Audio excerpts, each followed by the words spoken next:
Hello and welcome to the Southern U.S. Grand Prix here at the Circuit of the Americas. This is, I think, the first trip to this track in any form that we have on record, at least. And big surprise in the field today as Martin McFry takes his, I think this is his 6th pole of the season for Foxdale. And of course, our winner last time out, BVN, alongside him on the front row. But that's a massive pole for McFry, about half a second. He has over the racing point of BVN. We've got on the second row Emma Kickert, not the fastest Dutch driver in the world this time, at least in qualifying. We'll see if she can change that in the race. The second racing point of Takuma Taki is alongside her on row 2, starting 4th. Starting in 5th is the March 16 of Gary Pacer, and Aki Yamamura in the Block Monster starts 6th. And we've got Nathaniel Cameron in the first of the Jones entries. He's starting 7th next to the second Foxdale of Benoit Vauclair. On row 5, we've got James Wilmington in the TBA and Edvard Holm in the second Simpson. Diego Alvarez Torrente is starting 11th next to John Bean, fresh off of his race ban for that crash at Brands Hatch. We'll see if he keeps himself out of trouble this time. Jesus Castel is starting 13th in the second March 16, with Monica Flatter in the second TBA starting 14th. Got Kinana Dalu and Rika Sokodo in the Euromotors, this time not being out-qualified by one of the W12s, which is an improvement for them. Of course, they're starting their new association with Ford after the sudden termination of their relationship with Koenigsegg after the race at US Fatway. The Adriaticas are making up row 9. Alessandro Lucarelli in his first race for the team, replacing the injured Anu Voizu, will start 17th, with Carmen Alvarez Torrente in 18th. We've got the Bentleys on row 10. It's Kay Lon, who just has lost the championship lead after failing to finish the previous race. He'll look to try and grab it back, starting 19th. With his teammate starting 20th, Pierre Saint-Laurent. On row 11, we've got Marco Jancher in the Checkmate and Phillippe Nicolas in the Holiday. Now our new championship leader. On row 12, it's Václav Malš and Naoki Shinjo in the Checkmate and the first of the Mechas. And Humbert Mourier and Tomo Kazuma make up the back row of the grid. It'll be 60 laps of the full layout here at the Circuit of the Americas, but we have seen some good side-by-side racing in the practice session, so this should hopefully be a good race. And with the start just moments away. And it does seem to be drizzling here at the track, so we could be in for a bit of a wild one. We'll see how this goes.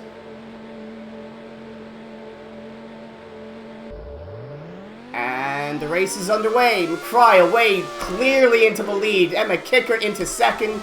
Yamamura third. That's a bad start for BVN, and there's some debris in the background. Somebody's lost the front wing. That's Edvard Holm has lost his front wing. I didn't look too good. How did...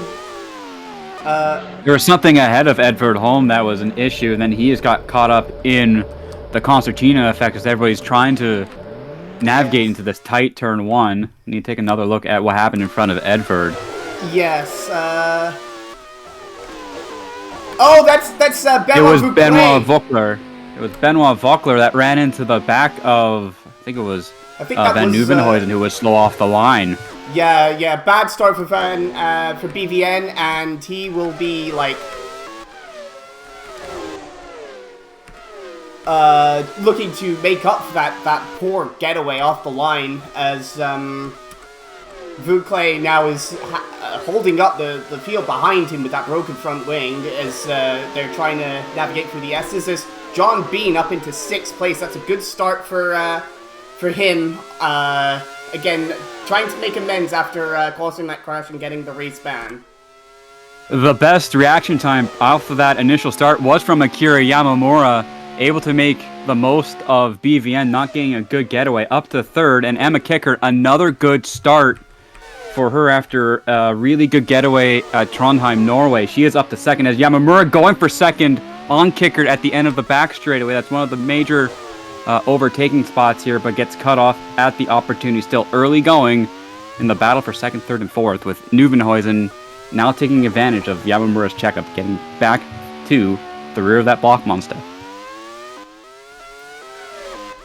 Up front, it's looking all clear for Martin McFry, as he's got a few car lengths now over Kickert. Still, obviously, this is the first lap of 60 here at Circuit of the Americas, as we expect most of the runners here to be making 2 or 3 stops. Yeah, that's kind of the big thing that's happened as the surface has aged here.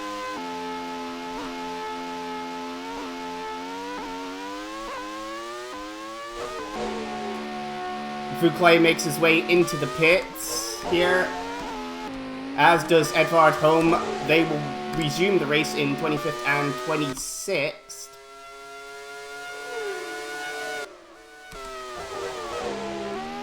Oh, and that was a bad start for Kay Lon. He's down in 22nd. Not sure what happened there, but he's well behind Phillippe Nicolas, his main championship rival, who's of course now the points leader. He might have been one of the big ones that checked up for that concertina effect in turn 1 and just kind of let the incident clear itself. But as a result, he is down 3 places from his initial starting position as the field is starting to fan out a little bit. We have a breakaway of, I'd say, about the first 8, 5, 6, 7 or so from the rest of the field, with McFry starting to eke away just a little bit from Emma Kickert. Yeah, it looks like the top 5 or so have a bit of a gap here. It's from it's a Takuba Taki back to John Bean is the first major gap we're seeing on the track currently. That's for 5th and 6th. Nathaniel Cameron right on the back of, I believe it was Monica Flatter for 7th. The Jones have had good race pace kind of in this middle third of the season, just haven't had a whole lot of reliability go their favor outside of a double points finish at Brands Hatch, India. It's another fastest lap for Martin McFry. He will eke out the gap just that little bit more at the front of the field, but not a big difference in gap in terms of the pace as we saw out in Trondheim last time out, with the early 2 stoppers making a big getaway. Yes, McFry did have about 0.6 over Kickert on that previous lap, but again, not seeing the big getaway that we were seeing from, I believe, from himself and from BVN in the opening laps here there at Norway. It's, the gap from Taki back to John Bean is now about 4.5 seconds. It does definitely seem, I think the first 5 are probably a little lighter fuel than the cars currently chasing them. So there's probably a difference in strategy there, but we'll, of course, have to see how that all plays out as the race carries. Yeah, the 3-stop window will open probably around the lap 14, 15, 16, and then the 2-stop window will probably be about lap 18 to 19 it opens up. There's a little bit more space between the 2 and the 3-stop compared to last time out, and that's going to let the undercut and overcut play out a little bit cleaner than it did last time out. I noted that Keanu Dalu had a good start. He was up to 10th. He seems to have lost those positions down to James Wilmington and Gary Pacer, but now holding on to 12th from Diego Alvarez Torrente. Rico Sokoto, the VTuber, is running quite well in 14th. Last of the i3 runners who hasn't yet had any issues. Of course, we did see Vuclay and Edvard Holm having their issues on the initial start of the race. And that is Gary Pacer looking to make a move on James Wilmington, clips the inside curb there, and loses a good chunk. Wilmington playing a little aggressive on the defense there, basically cut off Gary Pacer there, forced him to back out of it. That's probably going to be the big thing going into the turn 1, is that it requires a very late commitment from the car trying to make the overtake in order to catch them by surprise. It's kind of like the opposite of what we saw in Trondheim, Norway. It is a uphill left compared to a downhill right going into the opposite direction, and that's still the primary overtaking point as BVN takes another look at Akira Yamamura at the end of the backstraight, but just not close enough for his liking for the Racing Point driver. Yeah, so he's looking a bit hesitant to take a dive to the inside of that Blot Monster. Pretty wise move there from the 2019 champ. He doesn't want to be risking his nose. He's lost far too many points already in the first half of the season. He needs to. He can't be risking more by losing his front wing in a bit of a silly overtake there. Failed to finish in the first 5 races, and then a third and a first in Brands Hatch, and then in Trondheim moved him from being about 60 points to about 100 to 174 in a hurry. But it's still a major mountain to climb compared to what's being done by the likes of Phillippe Nicolas and Kay Lon, who are still well outside the really good paying points positions at the moment. Nicolas 19th, Lon in 21st at the moment. Yeah, Lon has not made much progress since the start. It's quite disappointing so far for the German, who is trying to get himself back into the championship lead here, of course, but 21st is not going to do it. He's going to need to find a bit more from that. Actually, is there an issue there for Diego Alvarez-Torrente? I think he's suddenly dropped down to 15th. I'm not entirely sure. There has been an issue. Yeah, he was in 10th not that long ago either. Yes. So an issue for the Jones might have been a spin unsighted. Quite possibly. His last lap time was about 10 seconds off the pace, so there's likely some sort of issue here. He's now behind Lucarelli, both of the Euromotors. Euromotor, of course, racing with new engines this weekend. Indeed, following their, shall we say, colourful blow-up of their relationship with Koenigsegg. Sorry, I can finally talk now. One way to put it. It was hey Dom, it was a 2-week turnaround from moving from one i3 platform to the other, and ended up not being too much of a detriment to the overall performance of the Euromotor, which is quite the surprise that they were able to do that in such a turnaround. Yes, definitely a big feather in the cap for those mechanics that they were able to just easily transplant the Ford engine into the back of the Euromotor and not lose. Someone's smoking behind Yamamura. It might be Nieuwenhuijzen. Oh no! It's BVN! Nieuwenhuijzen's the first retirement of the race. Are there 2 cars smoking there? Oh, another one? I don't believe so. No, that's that's just Kumataki trying to get around. In the back of the Racing Point has let go. The Koenigsegg free valve is alight in the back of last time's winner out in Trondheim, Norway. That is unbelievable. 6 DNF in 8 races for the number 0. The fastest driver in the world. The 0 there, clearly indicating how much luck BVN is having this season. He's just not had. He's still been I think, clearly the quickest driver of anyone. But it's just not been. It's just not been his season in terms of actually getting the car to the finish. Yeah, there was a belief heading into this weekend that after the the podium finish at Brands Hatch and then the victory, a dominant victory in Trondheim, that this might be the turning point for Racing Point and for the overall performance of the team, but just has not turned out that way. And there's another car slowing, maybe, Yellow? or just Is that yellow flag? that is another yellow flag for someone else. I don't think that was Maybe Tarente. it's, That's Wilmington, who is stopped at the end of the back straight. That's our winner from, of course, the Norris Ring, James Wilmington, and he also will be going home early here.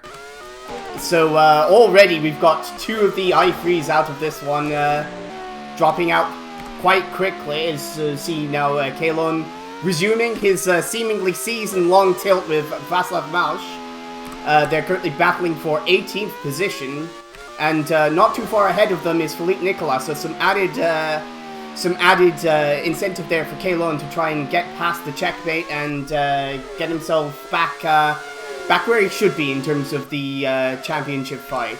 Yeah, absolutely. And well, it's the battle of the Bentleys, but it also has to be said that the Bentleys of the Yamaha team have had much better reliability this season than the Checkmates. It's very, very obvious that Checkmate as a new team is still struggling to find and eliminate any problems with the new with the Bentley units, obviously.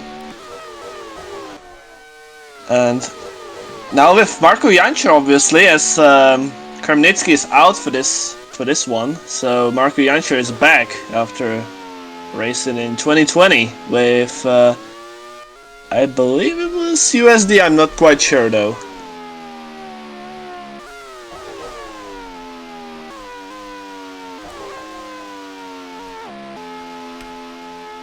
And completely unnoticed by myself and I think everybody else, Monica Flatter is up to 6th place. So this has been a good start for the Austrian DTM champ, she's also been one of the more unlucky drivers so far this season. Not been able to finish a lot of the races, but has shown quite a bit of pace. And again, in 6th position, good running so far for her in that car. She's been one of the big benefactors of BVN and James Wilmington having their retirements, as well as Gary Pacer and Kenan Artogolu moving into the top 10, and a couple more points as well for Nicolai and Kay Lon.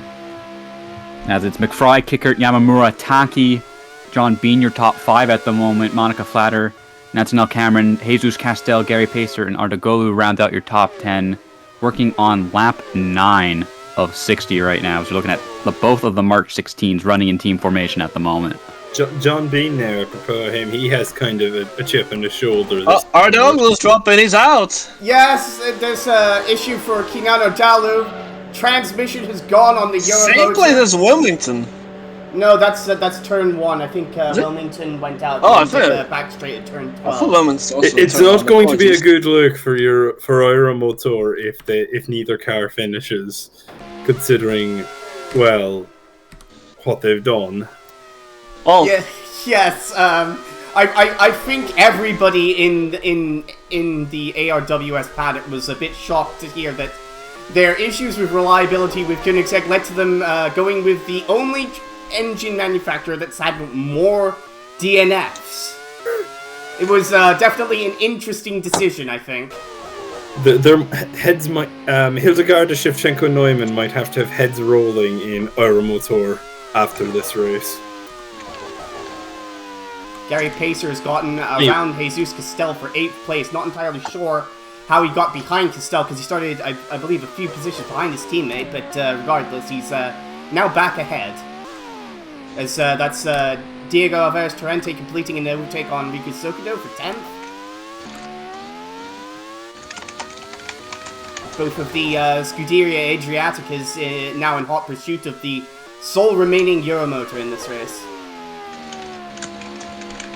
As I think we've seen, yes, that's Kay Lon has now made that move on Václav Mausch, just as they're about to be caught by the recovering I3s of Benoit Vuclet and Edvard Home.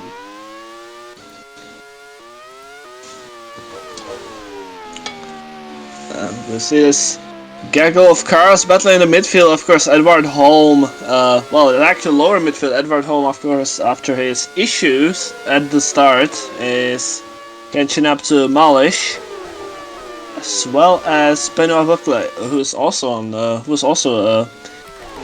involved in an incident. Ferris Torrente making a very early pit stop here. This is lap 8, lap 9 now. Mechanical issues. So Yes. Yeah, I think they took off the engine cover off of the back of that Adriatica. They're looking for something back there. Might be able to get it fixed and go back out on track, as Edvard Holm and Benoit Vauclair have both passed Václav Malš for position, and it's going to give Kay Lon a bit of breathing space away from the checkmate for now, but it's going to be inevitable. There's contact between Carmen Alvarez Torrente and Hubert Moutier for 21st at turn 1, but looks like they will both be able to continue. Yeah, not entirely sure what Moy Moutier was doing there. He just very lightly nudged the bit back of Carmen Alvarez Torrente, who herself is in the championship fight, not really wanting to be having to deal with the Frenchman now, as Martin McFry is making a pit stop. Taki's on fire as well. I think it's Taki or Yamamura. That's Yamamura. Yamamura is in trouble from 3rd place. The leading block monster is not going to make it back around. A major engine issue for the Jagona Ion block monster machine. Well, the chickens are fried here at Kota, as Yamamura is going to be out. Yes, his chicken is well and truly cooked. Is Hakiri Yamamura, as his car is now coasting to a stop, pulls it off to the side of the road, and has to watch his teammate carry on now in 3rd place, as yes, of course, McFry has pitted now, and Emma Kickert is now leading the race by a solid 8 seconds over Takuma Taki in the racing point. Again, wanting to assert her status as the world's fastest Dutch driver. I think there's no challengers for that title now, as we've also seen Marco Jansscher in the pits for checkmate. This looks like to be a scheduled stop for Jansscher as well. This is the opening of the 3 stops with a very early opening stop on short fuel to try and get a little bit of track position, but it just hasn't worked out for a couple of people. But we'll need to be looking at Martin McFry, who did come out in 7th between Pacer and Castell, splitting the 2 March 16s, but he's got a lot of work ahead of him to make this 3 stops top stick, as he gets sent out right in the middle of the wars. Yes, I think Foxdale, we're counting on him to be ahead of this little group here when they made their pit stop, but strategy didn't quite go to plan, but he's... Oh, and that is... Oh, that's pit entry. Gary Pacer pitting. Making a sudden move to the inside there. It looks to be a scheduled catching McFry stop, completely by surprise there. Yes, but that's going to be one of the cars out of the way for McFry immediately. He's got a little bit of breathing space now to try and catch up to Flatter and hope that Kickert, Taki, and Bean will be pitting in short order. Of course, as we see Takuma Taki, Jansscher is one of 2 drivers who are subbing in. Of course, Lucarelli, who is in 11th place for Adriatica, is subbing in for the injured Anvoisu, the winner from early in the season. That was She's Monaco. also won a race. Lucarelli is putting in a good performance here in the Adriatica, and his first ARWS race in quite a while. He's now up to 11th place with the pit stops, and although just behind now the just pitting Gary Pacer and Rico Sokodo, the VTuber, still running in 9th. Perfectly respectable run for Sokodo. Although I think they would hope for him to be a bit further ahead of the W12. Yes. And we go Spacer. Speak of, just been overtaken. Yeah, good move by Pacer there to get past Riku Sokodo in the last remaining of the Euromotors. Pierre Saint Laurent has moved up to 12th in the leading Bentley Yamaha Bentley as top 2 now pit on schedule. Emma Kickert and Takuma Taki come in on a scheduled service. A crucial pit stop now. Well. Yes, and Monica Fletcher will be joining them as well. All these cars seeming to be on the free stop strategy, which is exactly what Martin McFry wants to be seeing. And new leader is John Bean in the Block Monster. Bean, as a driver, has a chip on his shoulder here today, following what happened in his last outing. Yes, absolutely. He definitely has a point to prove here. Yeah, exactly. He was. I think it suffices. Remember, he is currently on -6 points in the championship standings. Yes. As things stand. Yes, the 50-point penalty put him now on negative points, both for the season and on his career, because he only has 1 point previously in his ARWS career. As we see Gary Pacer now jump ahead of Monica Flatter, the undercut there, working quite well on the March 16. McFry was able to have just enough pace to go ahead of Emma Kickert as we have another car off the road. Is that Kazuma? Yes! Kazuma is out. Emeka is out of the race. That is terrible news for Team Mecha and their hopes of being World Constructors champions here. Is that the first time a Mecha that is their first non-classified finish for a Mecha this year? Yes, that's we were under the impression that these cars were bulletproof. Of course, Humbert Moyamudie took that to put that assumption under test as we see Martin McFry take over second from Nathaniel Cameron. Moyamudie put that assumption under some question after his antics at Loudon, but first mechanical DNF certainly for one of these V8 powered entries here now at Circuit of the Americas. They were 6 points clear of Holiday heading into Austin, and it might be Holiday's turn to take the lead in the Constructors' Championship with Bentley Yamaha a further 16 points behind the Mecha, with Saint Laurent and Lon still circulating outside of the top 12 at the moment. John Bean, the Australian-born British driver with sponsorship from Indonesia KFC, as Martin McFry makes an error in the first corner and loses a lot of time. It was a big lunge by McFry from ways back on John Bean. Yeah. John Bean probably not really aware of what was going on, cuts him off right at the center apex, and Cameron nearly goes into the back of McFry as well in the Jones, but everyone is going to continue in formation at the moment. Yes, I think McFry was perhaps a bit perhaps a bit surprised by how soon Bean was braking for that turn one, and had to bail out and just put himself in a bit of an awkward position there. But fortunately, able to avoid any damage to his car, as he's as we now see in Alessandro Lucarelli pit for Adriatica. That also moved Emma Kickert way closer to the back of the Jones of Nathaniel Cameron for third, with second, third, and fourth now running line astern. Gap from first to fourth is a little over a second and a half at the moment. Yes, we're seeing still Kay Lon behind Phillippe Nicolas. We're seeing our two title protagonists dueling it out for 15th. Emma Kickert has taken over third place from Nathaniel Cameron. Looks like it's a bit of a standard overtake down the back straight into turn 12 here. Yes, well judged by Kickert, and she's now really the big benefiter from these early pit stops. It's erased a lot of the gap that McFry had over her. Cameron hasn't pit yet either. He might be going for the 2 or the 1 stop. Still a little bit to go on the this initial long opening stint for the lead Jones driver at the moment. Could be working out in his favor, as we've seen a lot of good long run pace out of the Jones, just nothing really going for them reliability wise, as Diego Alvarez Trente currently in 7th in the second Jones as well.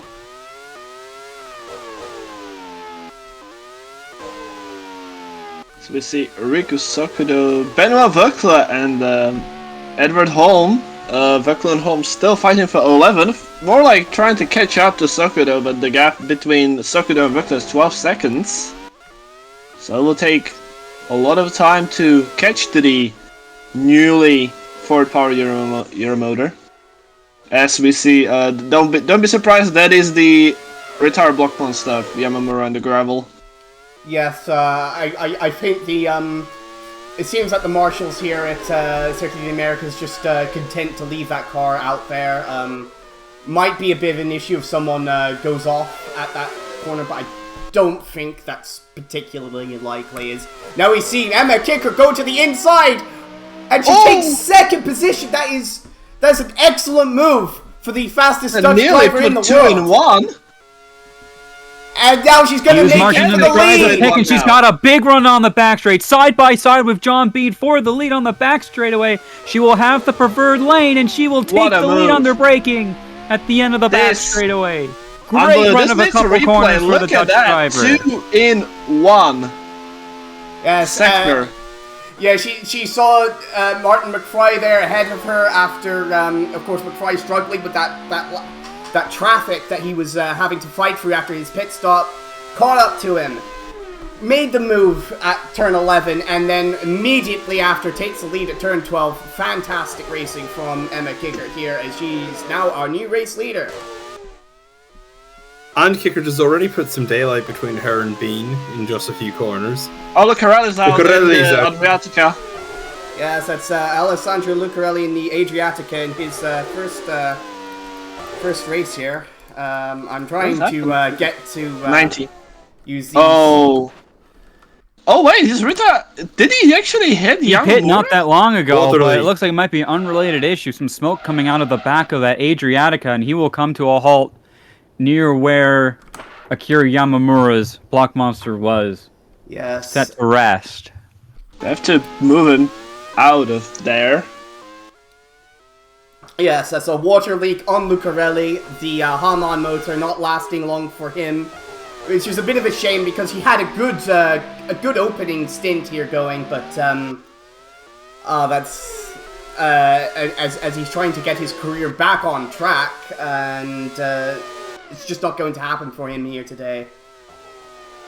Now seeing Emma Kickert now streaking away from John Bean. That's almost a 2-second gap between the Simpson and the Block Monsters. Again, not sure what strategy exactly Bean is on. He may be on a 2 or 1 stopper.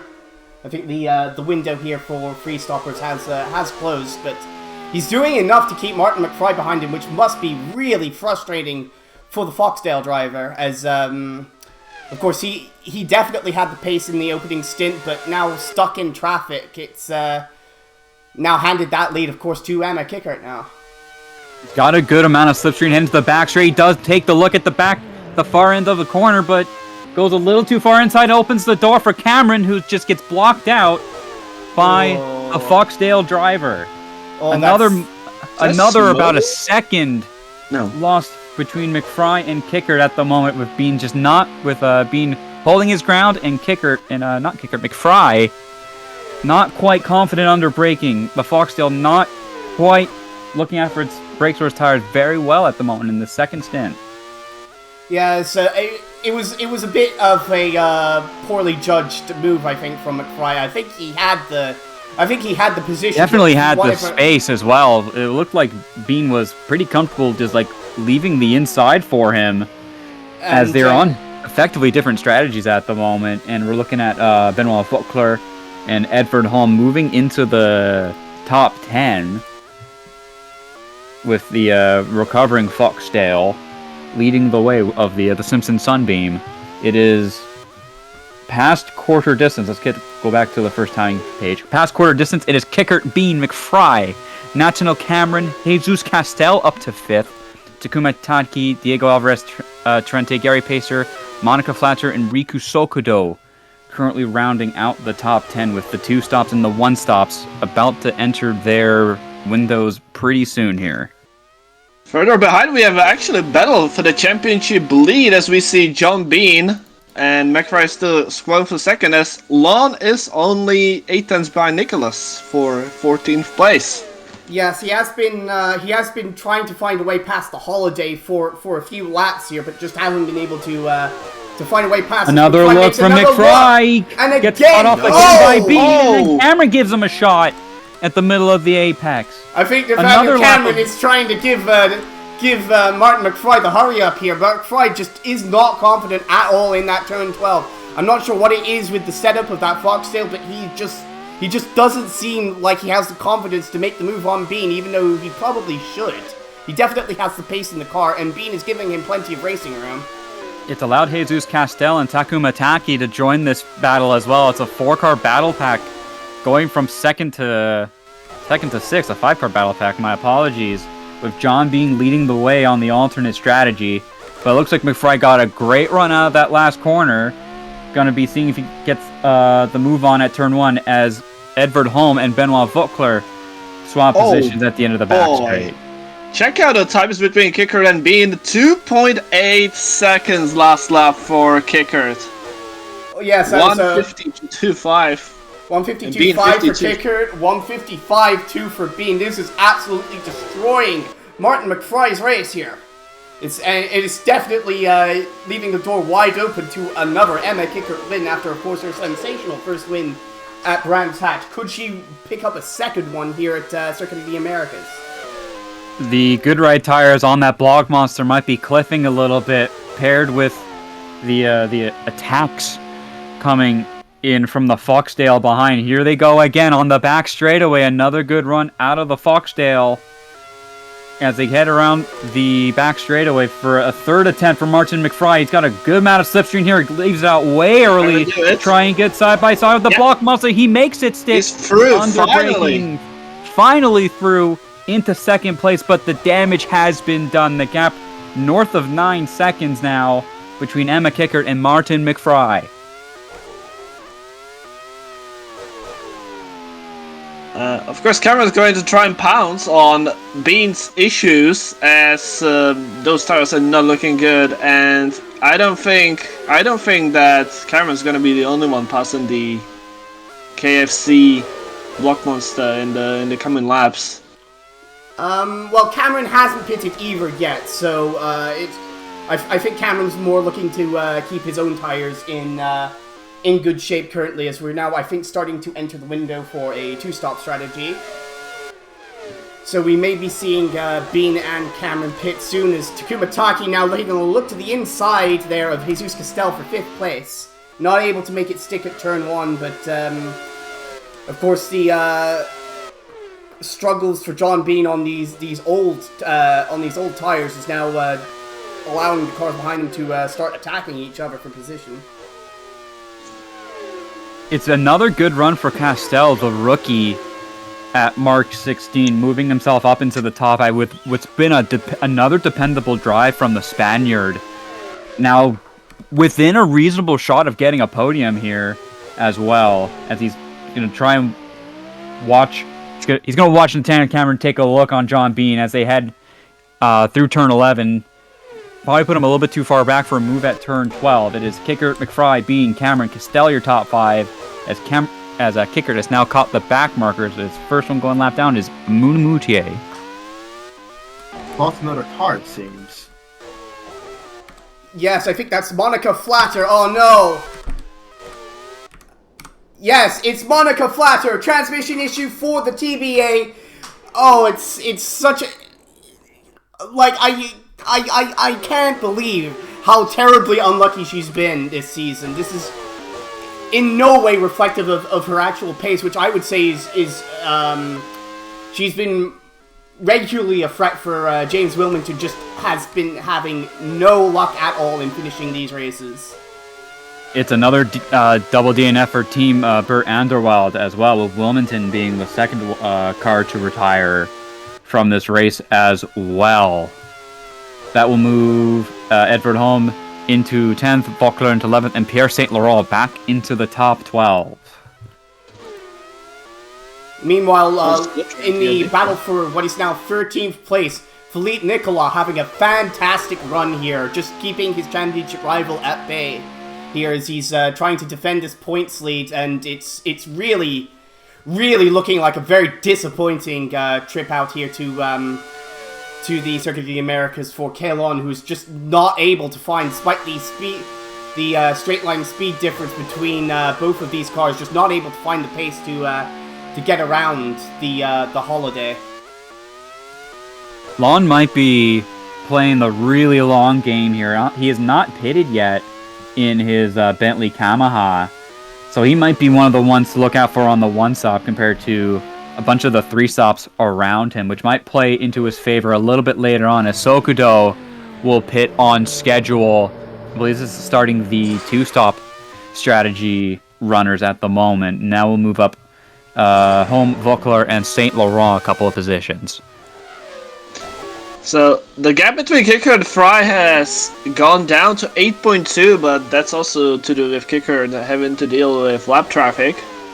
But still, this is very, very crucial for McFry, as he now has a 2.7 seconds lead on Bean at the end of lap 18. McFry now having to lap Moutier as well. That's going to move the gap a little bit back into the favor of Emma, as the other mecha will be the next one to pit. I believe as a Naoki Shinjo, the next one to lap for McFry.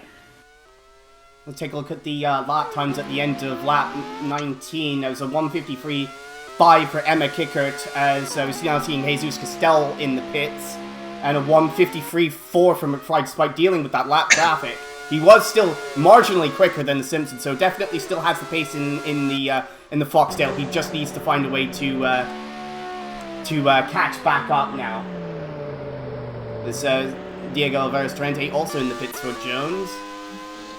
He's also on the two-stop strategy. And that is Edvard Holm now making his, second pit stop. First scheduled pit stop for Edvard Holm. Yes, first scheduled pit stop, but second time into the pits, of course, with that broken front wing at turn 1, lap 1. And that is Pierre Saint-Laurent now making his way into the pits after a strong opening stint, which has seen him move up to 11th position. Sokudo stays out. Sokudo pitted a few laps before, I believe. Yeah, Sokudo was the first one to start the two-stop window. That's allowing... It's going to be clearing up the air for a little bit for the one-stoppers as well. Nathaniel Cameron still hasn't gotten past John Bean, as I believe they're both going to be on the one-stop here. Takuma Taki right on the back of the Jones, but hasn't really had a good opportunity to try and pass the leading Cameron, as Cameron will come in for his first scheduled pit stop. Yes, I believe I believe they're both on the two-stop strategy here, both John Bean and Nathaniel Cameron. So Cameron here looking to get a bit of an undercut on Bean in their battle for third position.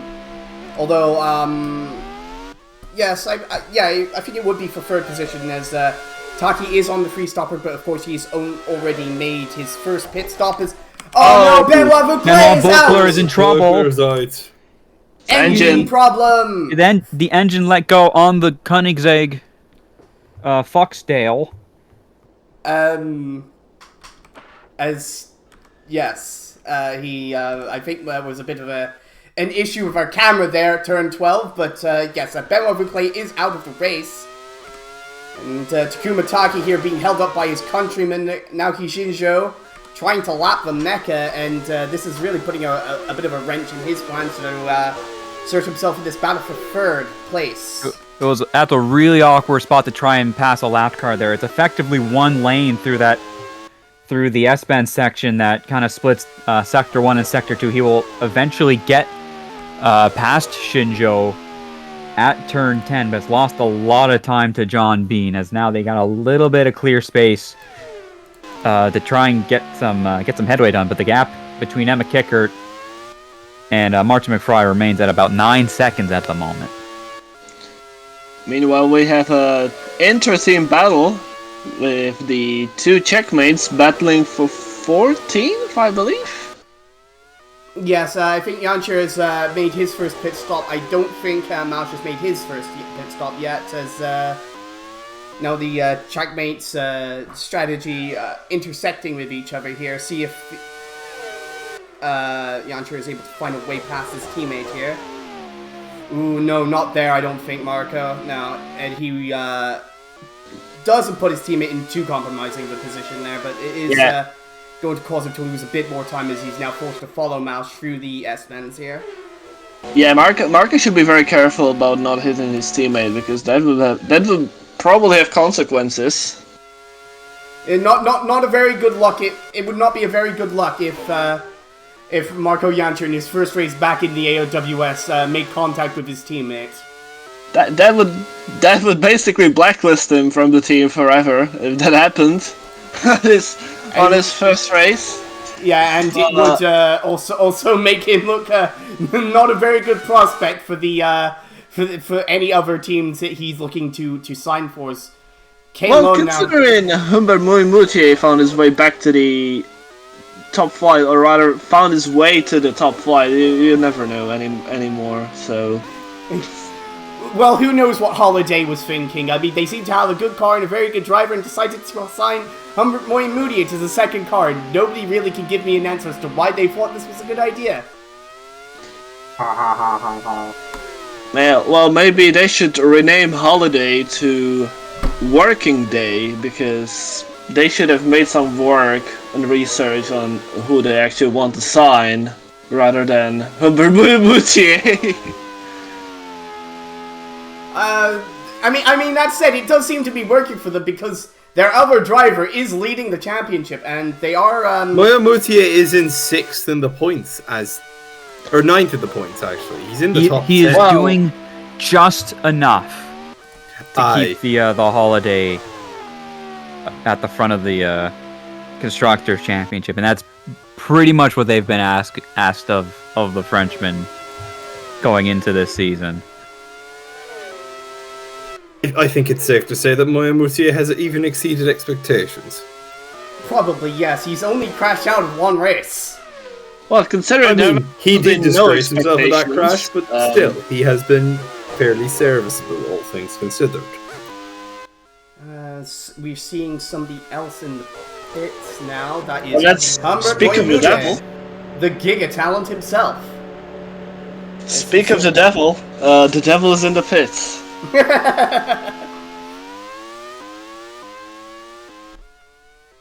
So Torrente Laszlo was his best, and he's not going to improve at that by a 53.2. 7.7 seconds by John Bean.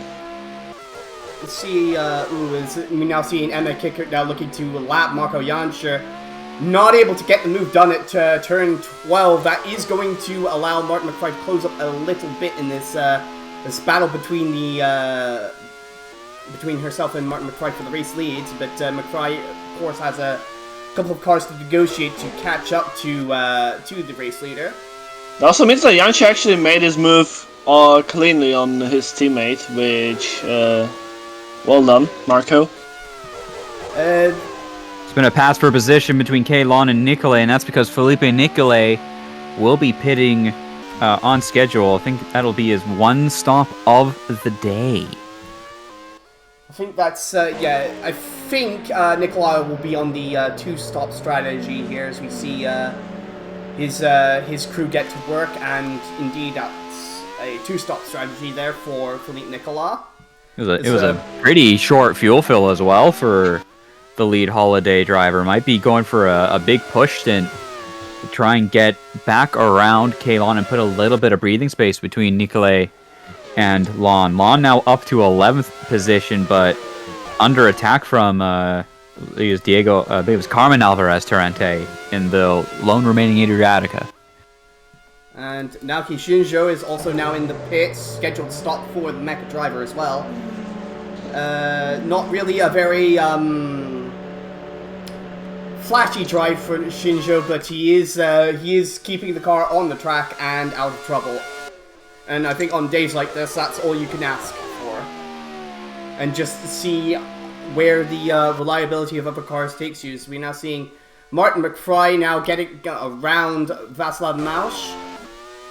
5.5 seconds behind Kickert on the previous lap, and only Marco Jancher is between them currently. As Kickert is now looking to catch up to Alvarez Torrente and Kay Lon.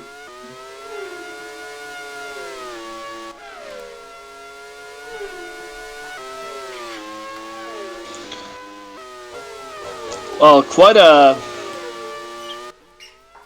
uneventful couple laps here, as the gaps have spread out a little bit, but that's not to say there will be more drama coming out in the next 36 laps, which is the ARWS. That's always going to be drama from the first second to the very last. 6.5 between Kickert and McFry. He's catching up, I think.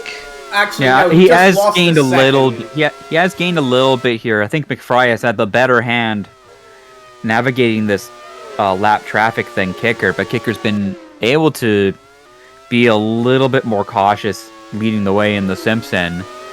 6.5 seconds, still a long way to overcome, but McFry also might have short-fueled just a little bit compared to Emma Kickert leading the way. Now seeing Pierre Saint-Laurent catching up to Václav Mauch in the battle for 14th position. This is between two Bentley-powered cars, of course. And, of course, yes, Marco Janser not too far ahead of them either in the third of the 4 Bentleys in this race.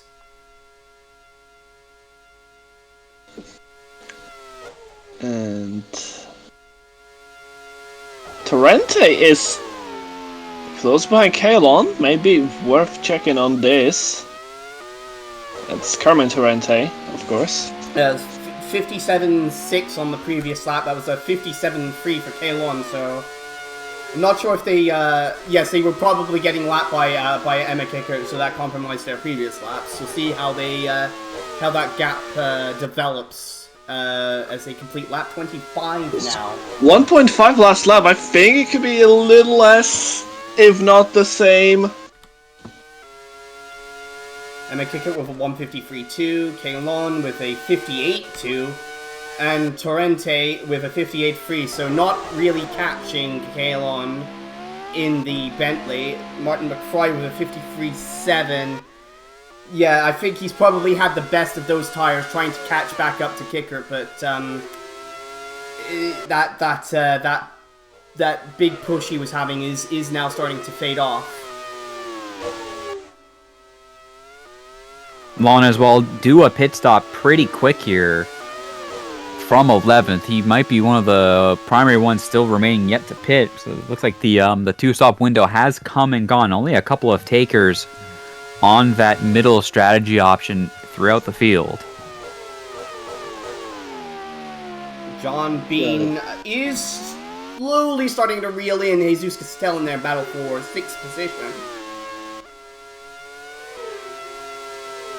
This has been a good run so far for John Bean after the disgrace that he put in at Brands Hatch. He's been keeping it clean and again restoring his good name. I don't think many people thought he was really the driver that we saw at Brands Hatch, and he's yes, definitely putting that to rights.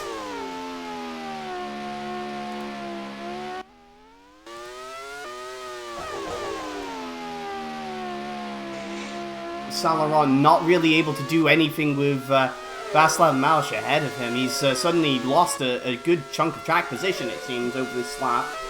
As we now seeing Emma Kickert come in for her second pit stop. That hands the lead to Martin McFry. He's the push now.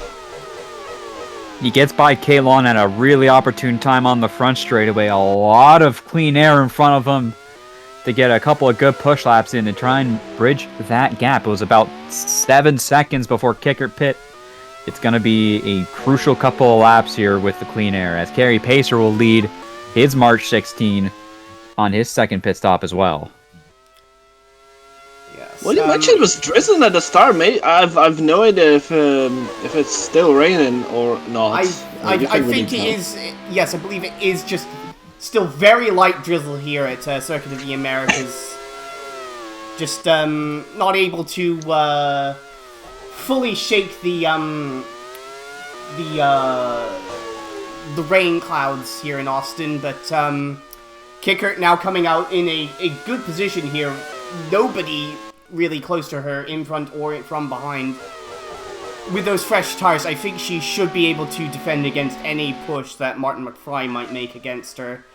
But McFry may be going, may now try to go a little bit longer on this stint. I'm not sure exactly.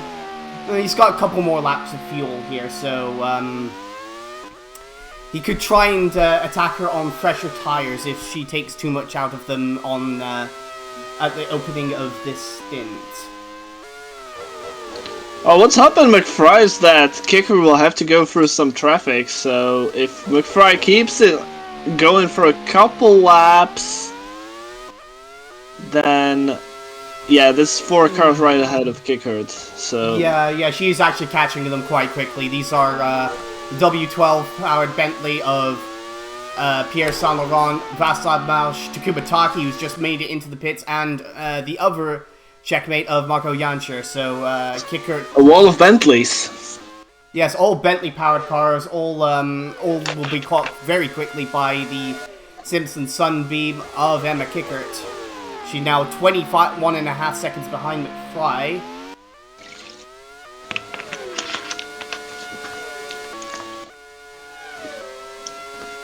So, basically McFry needs to push now, and if he stays a couple more laps, he can have, one, better tires than Kickert.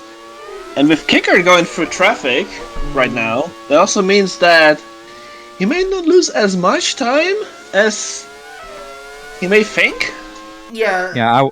I think Kickert's still about 5 seconds to the good on them at the moment, as Kickert's trying to get past the Bentley here, able to do so at the start of the back straightaway, 1 car down in terms of lapping. Then it'll be Václav Mausch next to get lapped by Kickert, but it will be in this Hockenheim Ring stadium section past the back straightaway, which might cost her a lot of time here. Of course, so McFry will also need to negotiate these lap cars as well. I don't think he has enough fuel to be able to make it to be able to jump ahead all of these cars. He will have to find a way past them as well. But yes, Kickert now getting held up quite a bit by Václav Mausch. Yeah, a bit of an unlucky time. Well, she's through, but took a little bit. Carmena Veras Torrente now making her second pit stop for Scuderia Adriatica. McFry is still growing at 158.2.8. That's a good lap he's just put in there. Kickert comes around and with a 152.9. I think she'll take that trade. Tires. She's not getting time. Of course, it's due to lap traffic, but having new tires, and McFry was still faster. So yeah, it's the difference of fuel, relatively speaking, working out in McFry's favor. Kickert did get help by catching Saint Laurent a pretty sensible spot, as Takuma Taki now stuck with the lap traffic as well. Kay Lon still hasn't actually pitted yet, has he? No, he's on the one stop. He's locked in on the one stop. Let's be real. Yeah, I know. It's just it's not like he has anything else to do. I'm not sure if he'll be able to make it. He may be able to jump ahead of Phillippe Nicolas here. We'll see how that plays out. But Nicolas here now having to contend with being lapped by a few of the front runners. It could put a dent in his ambitions to try and stay ahead of Lon on track. But regardless, it's been a fantastic showing from Nicolas in the opening stint to hold his title rival in the far superior, much more powerful car behind him. McFry's in. Here comes the crucial stop in this middle stint of the race. Martin McFry will come in from the lead. The gap between him and Emma Kickert about 21.5 seconds, as she will round the penultimate corner. 1 corner to go before going onto the front straightaway, as Mausch will come in behind in the checkmate. Big stop here for the Foxdale driver. Short fuel as well. Going to be another short stint. Going to try and close the gap, but Kickert will go through pretty comfortably back into the lead for the Simpson. Oh, that's good for McFry. Look at this.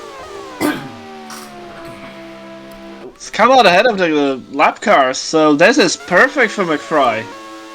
Yes, that is actually very well judged pit strategy here from the Foxdale crew. They can pat themselves on the back for that one.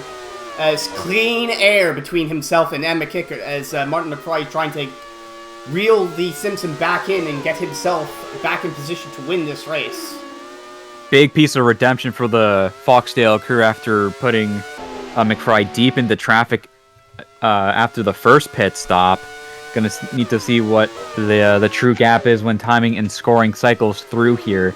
Cameron's still in third, Takumi Taki fourth, Jesus Castel fifth, John Bean sixth, Diego Alvarez Trente seventh, Gary Pacer eighth, Edvard Holm and Riku Sokudo rounding out the top 10 as we are at half distance.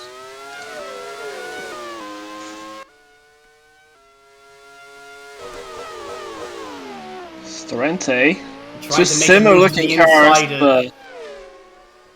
Yeah, it's trying to make get around the lap car Marco Janscher. That's not ideal for Gary Pacer, who was looking to catch up and potentially pass the 2020 Formula 1 World Champion. So... But they are the top two are coming to end of lap. Kicker McFry. I want to see the gap. It's not going to be much. It's pretty close. It was about 7 seconds before before the pit stops. Probably going to be about the same, maybe a little bit less. The gap is 6.3 with everything cycling through between the top two. Someone stopped, I thought. It looked like St. Laurent might have been slow, but it was Václav Mausch coming in for his pit stop as Kay Lon has finally gotten around Pierre St. Laurent for position after Lon qualified ahead of St. Laurent yesterday, then was really cautious on the opening calamity at turn 1 that didn't take out anybody. It would forced Edvard Holm and Benoit Vauclair to come in for fresh front wings as we have Gary Pacer in the pits. It looks like there's someone at the front footwell panel trying to figure out something might be amiss with the Pacer machine, but he might be able to come back out and continue on. Yes, it looks like he's coming back out onto the track now. Electrical issue we're hearing from the March 16 crew, but they've gotten their car back out there behind Edvard Holm, who is now up into 8th position. A bit of a good recovery drive here from Holm. He'll just be hoping he can finish this race. Holm, again, another driver who's had horrendous luck with reliability in this season. I think he'll very happily take an 8th place finish. As Emma Kickert now looking to lap Kay Lon, who very graciously allows her through there. I don't think that was too much time lost by Kickert. I don't think that looks like 6 seconds to me. No, I think it doesn't. I think Kickert was caught up behind Lon through the stadium section, and that is a massive, massive gap reduction by Martin McFry. 152.09 on his previous lap. That was a 154.8, so that's nearly 3 full seconds he's taken out of the lead. The Bentley Yamaha crew starting to stir a little bit in the pit lane as well. Might be finally time for Kay Lon to come in from the pits. He started 19th, went down to 22nd, and is up to 11th by the time his opening stint has come and gone. But it's going to be crucial for McFry to try and get past him here before they get to the stadium section this time around.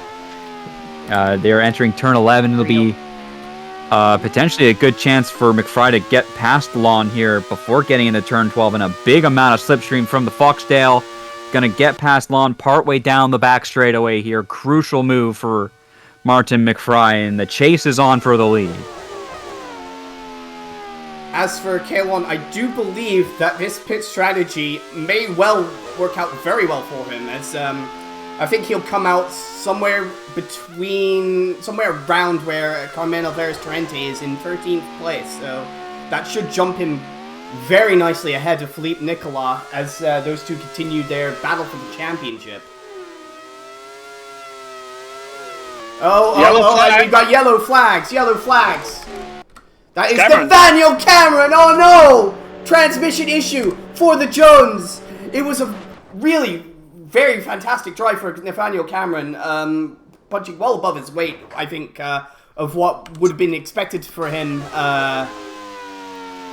compared to his teammate Diego Alvarez Torrente, but again, those reliability gremlins at Jones, they just can't seem to shake them.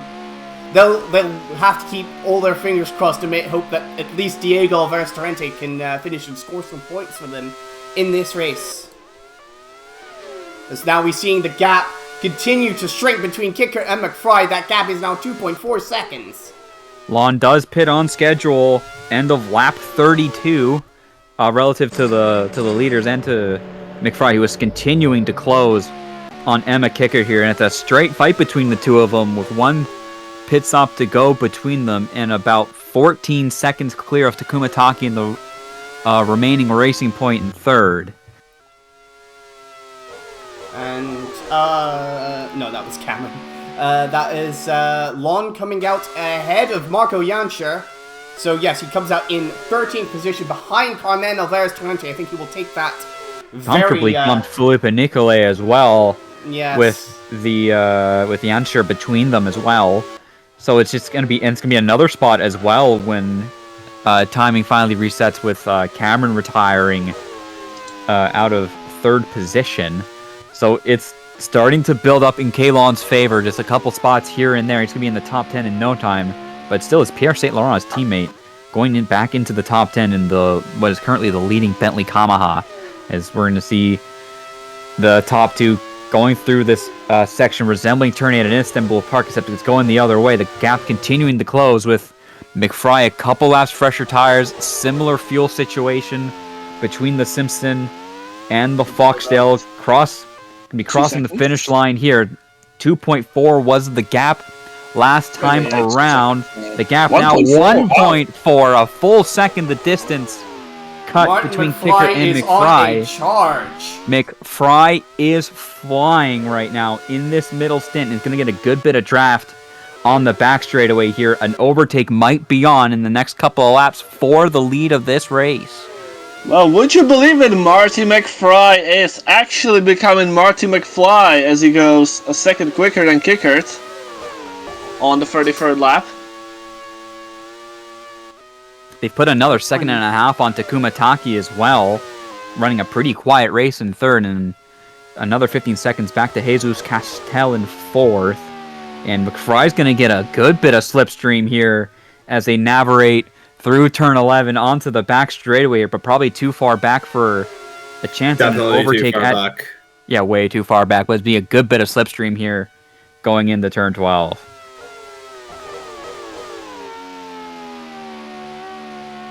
Let's see if we can make... As always with Foxdale, though, the big question is, will the car make it to the end of the race? Well, you can say the same for the Simpson. That's also true. They've not exactly had stellar reliability either. None of these Ivories have had stellar reliability. I think at this point, all you can do is cross your fingers and pray that the car holds together. Or switch to Ford and throw a fitted Koenigsegg. Let's be fair, I don't think many people will be taking a page out of Euromotor's book on how to run their racing team. Yeah, I suspect, I suspect Hildegard Shevchenko Neumann has not exactly made friends in the paddock so far. McFry had a good sector 3 there, cut the gap by another 0.3 of a second to even the gap between the top two. Working on lap 35 now. They go through this opening section of Circuit of the Americas. I believe it was round 8? Yes, yeah, it's round 8 of Auto Reject World Series for 2023. Real Racing Roots, Salamander Dom. We got Frog, but we got a lot of people here. We got the whole gang here, you know? Yes. Hi. Hello. Hello. We've got, as we're watching the battle for the lead here, we've got Gary Pacer within half a second of Edvard Holm last time around, and Kay Lon also catching up to Carmen Alvarez Torrente. But, of course, all eyes now on this battle for the lead between Emma Kickert and Martin McFry. Kay Lon with the freshest tires in the field, and the only time we'll have this entire race. That was a 33 lap stint for the Bentley Yamaha, but he's still very full of fuel, so it's going to be a long battle to try and get past Carmen Alvarez. Tarente for 11th to be back in team formation with Pierre St. Laurent on the Bentley. It is Kickert, McFry, Taki, Castell, Bean, your top 5. Diego Alvarez, Tarente, Edvard Holm, Gary Pacer, Riku Sokodo, and Pierre St. Laurent, your top 10. I believe it's about 17 cars remaining circulating on the track right now, with Mumuche, the last one, on track right now.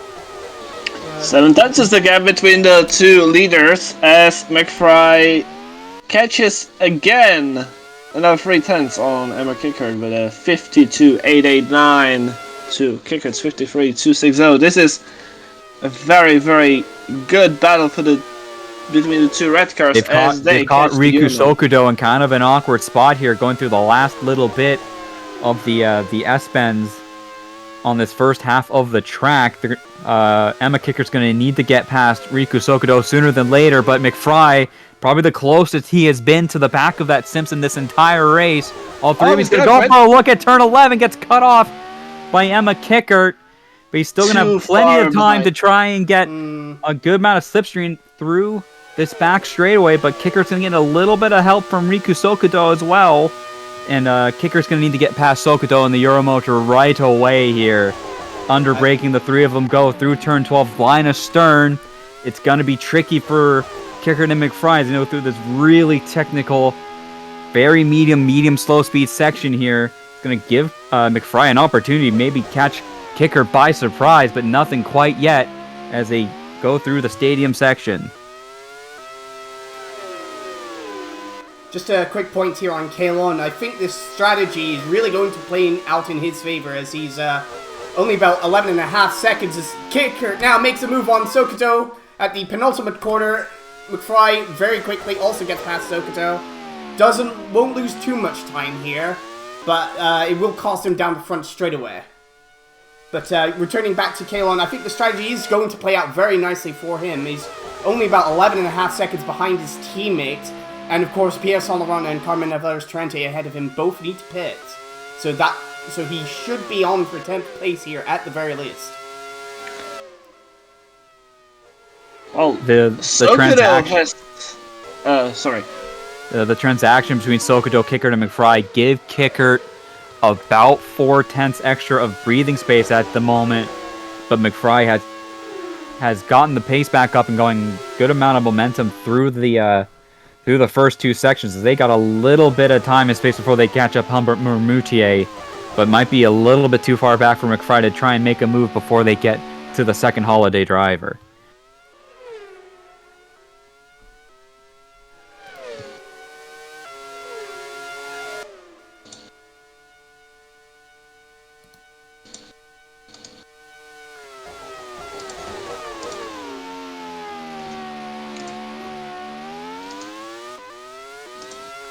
Yeah, and then Kickert has caught Mermoutier at turn 13 through 14 they go. This double apex right that then leads to a double apex left. Kind of an awkward spot for the Dutch driver to try and pass on Mermoutier. It's allowed McFry to close in a little bit through this triple apex right.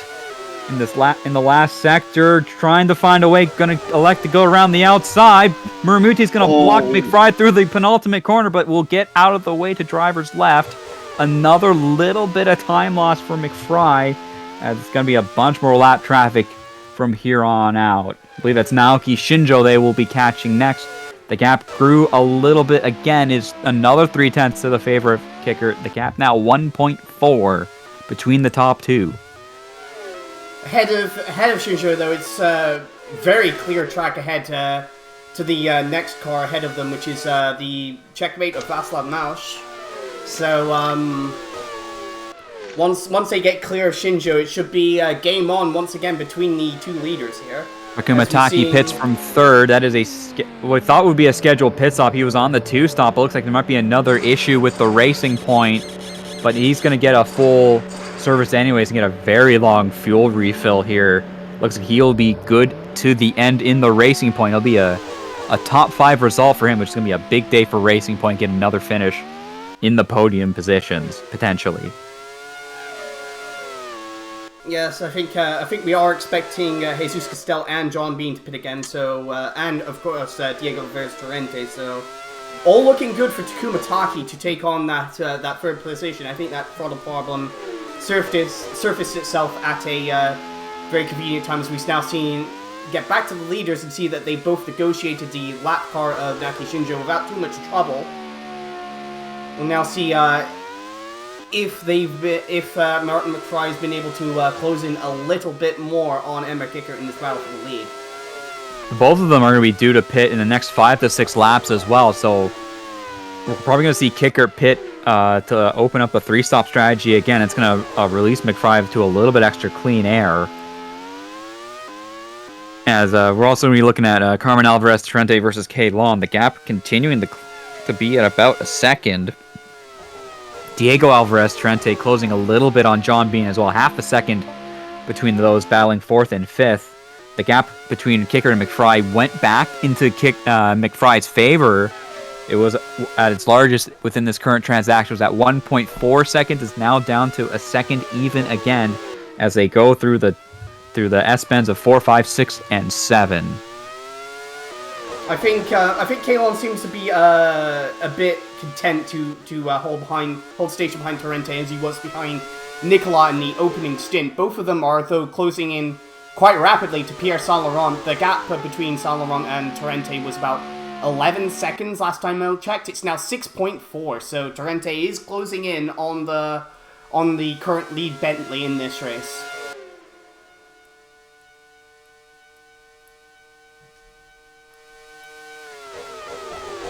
Oh, and she's closed in again a huge amount. That's was a 57.3 on the previous lap and a 58.6 from Pierre Saint-Laurent. Carmen Alvarez Torrente definitely looking to again putting a very solid position racing this event to try and again make her case as a potential championship contender. Saint Laurent might be coming in pretty quick here for a second stop of his 2-stop strategy as well. Might be struggling a little bit with pretty worn tires at the moment, which is going to allow the remaining Adriatica driver to close a little bit, but might be too little too late to make a pass on track. Top 2 come around the final corner. The gap visibly closer than 1 second. I like to think a little bit, but not by a whole lot. 9.5 tenths the gap between the two, as Kickert probably going to be ready for a pit stop here in the next 5 or 6 laps in the leading Simpson. It's tooth and nail between these two drivers. Emma Kickert, Martin McFry, both of them seeking another win here. Both of them have won previously this season, and both of them are really hoping that this could be their chance to really solidify themselves in the championship fight. After some early poor reliability for both of them, with the of course the well-documented reliability issues from both Koenigsegg and Ford. They are definitely hoping this could be the start of a real championship challenge for them. They are currently 6th and 7th in the championship, but in the opposite order, split by 8 points between the two.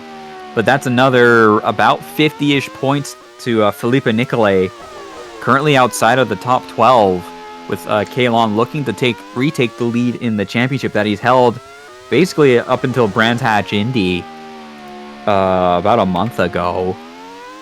Actually, but it looks like he held it until his retirement at the Scandinavian Grand Prix last time out. Yeah, I guess it was the 2 points of difference, and just like that extra spot or two that Nicolas got at the end of the race.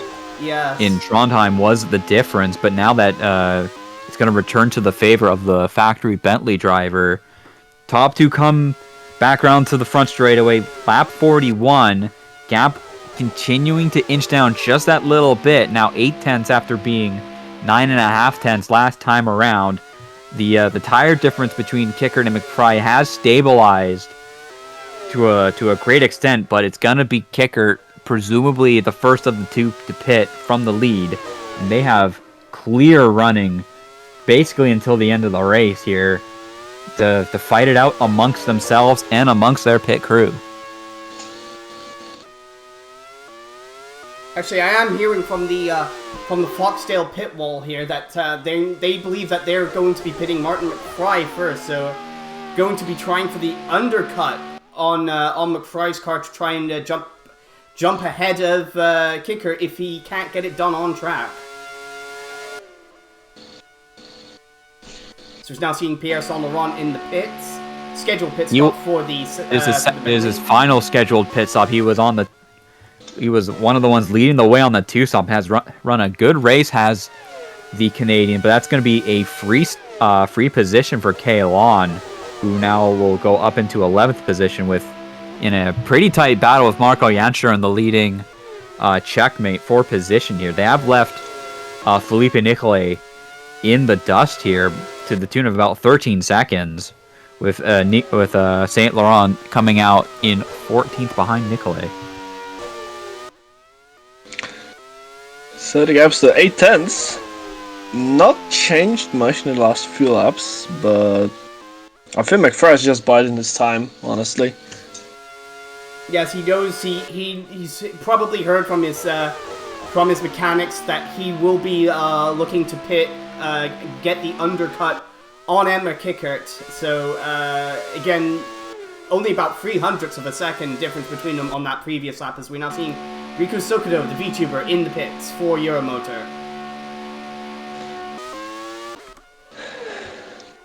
The greatest VTuber in racing. Real. Which isn't saying much. I mean, outside of character, I know some pretty fast VTubers. Out of character. Diego Alvarez Torrente will pit from 6 in the lone remaining Jones Ford. It's been a good day for Diego. Kind of been pretty quiet after his teammate National Cameron was in the wars in the top 5 for most of the race until his untimely demise. He was in a good shot at potentially getting a top 3 or 4 here, depending on how the rest of reliability turned out, except he was the one that would suffer a mechanical failure in it, as Jesus Castel in the leading March 16 has been running in 3rd, but 45 seconds behind this leading duo of Kickert and McFry, and has about another 5 seconds back to John Bean in the other, or not in the remaining block monster. I think Kickert may have gained herself a 10th or 2 on McFry on this previous lap. We'll see as they come over the line once again. The gap does look a bit bigger than it was on previous laps. I think they're up to 1.1 seconds. Well, 1.2 if we round. McFry might have just used the best of his tires to catch up, and then they hit the lap traffic at pretty much the worst time, which forced McFry to basically not get a good chance at an overtake on track, and is going to be needing this outlap when he comes in for his service to be one of the best laps of the season so far to try and get past Emma Kickert. Maury Moutier is in the pits, and we are hearing that Martin McFry has been called into the pits. This could be critical for his chances. If he gets a good in-lap here, gets as close to Kickert as he can, he could well jump her on the fresh tires.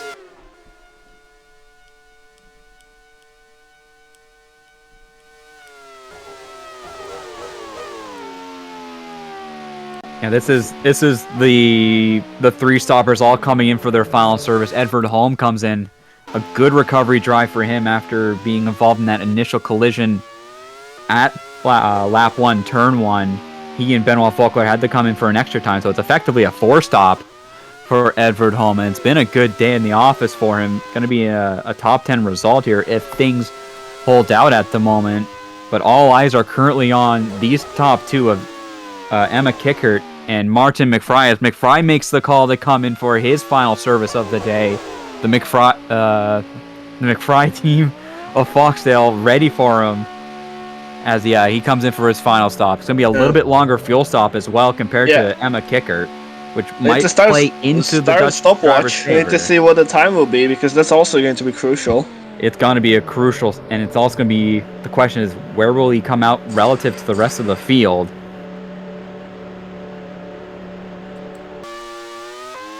I think he may be able to get out ahead of Naoki Shinjo, so... He should be able to. Shinjo coming around the last corner. He's off of the air jacks and back underway, entering turn 1.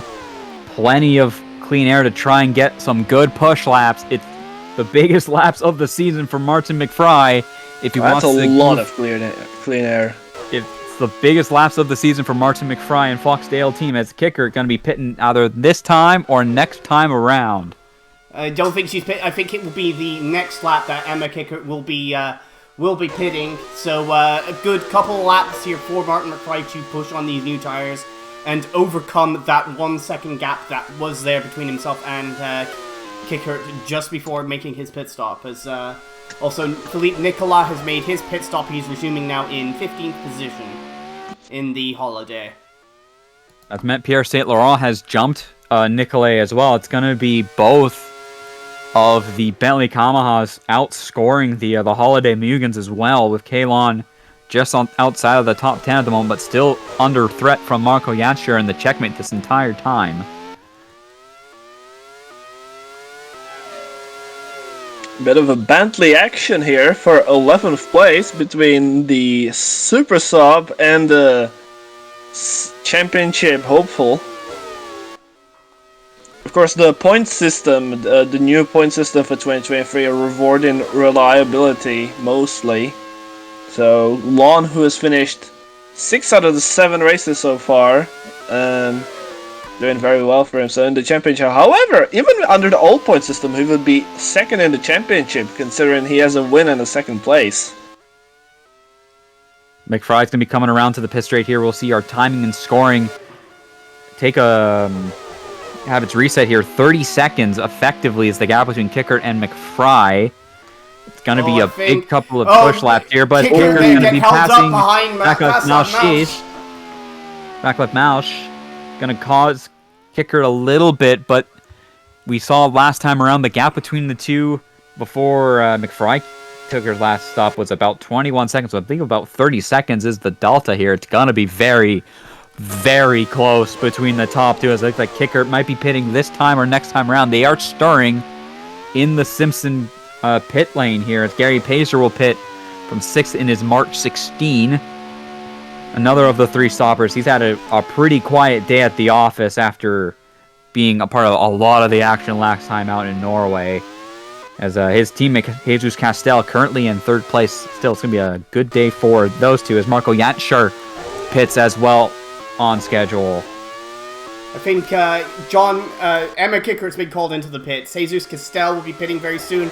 And John Bean has also been called into the pits, as Marco Yanscher also in the pits. It's a very busy pit lane currently here at Circuit of the Americas.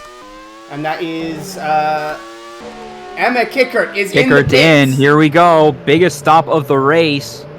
This is the race win potentially on the line here between her and Martin McFry. It's a bit of a slow stop. Long stop. Slow stop. 10.4 seconds. Martin McFry's running the coming around the corner. The last corner. It's gonna be very, very close between the top two, and McFry's gonna be leading. These 2 laps on the undercut have played a treat, but Emma Kickert will have slightly fresher tires, and the chase is on for the race win. 15 laps to go here at Circuit of the Americas. Yeah, that is a good gap that McFry has built over Kickert on these 2 out laps. Excellent pit strategy here from the Foxdale teams. We're seeing more action in the pits as Naoki Shinjo is in, John Bean is in, I think that's Jesus Castel in. And that moves Takumataki back up into a podium position. As Taki was one of the ones on the 2 stop here, as now it's a straight fight between McFry and Kickert. I'm going to estimate the gap between the two at about 2.5 to 3 seconds. It's a big mountain to climb for Emma Kickert, but we saw what McFry was able to do in that 3rd stint to basically alleviate all of the gap that was done previously when he was on the long cut. So it's gonna be a straight fight from here on out, but they have a little bit of lap traffic ahead of them. They will need to navigate here, and that kind of was 50-50 between the two in the last stint, and it's gonna be pretty important for McFry to get that through before his tires start to wear out a little bit more on the Foxtail. I believe it is Humbert Moutier that they are catching up here.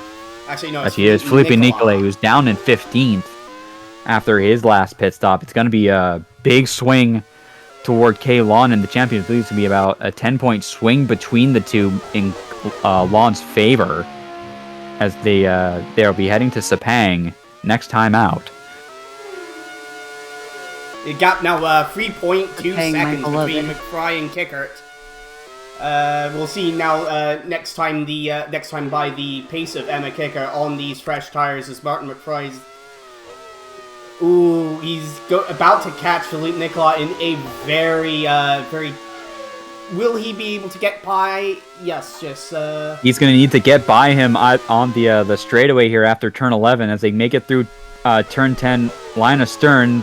Going to go for the overtake at turn 11. Not quite.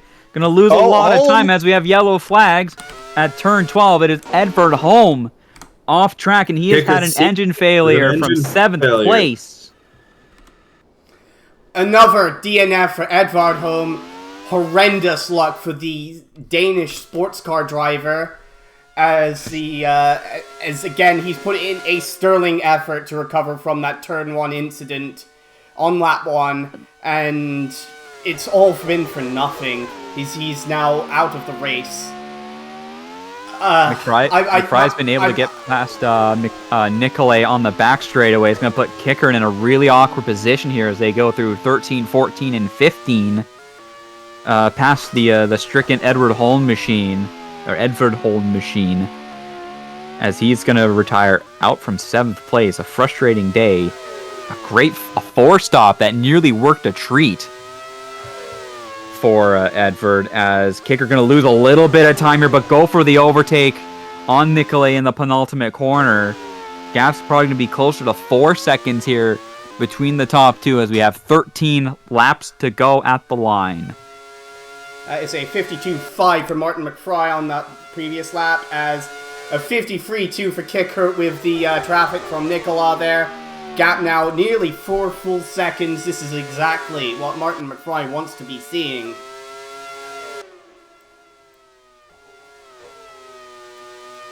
I believe it's going to be Marco Jantscher and someone else they're going to be passing. It's going to be 13 and 14. It is Jantscher and Malsch.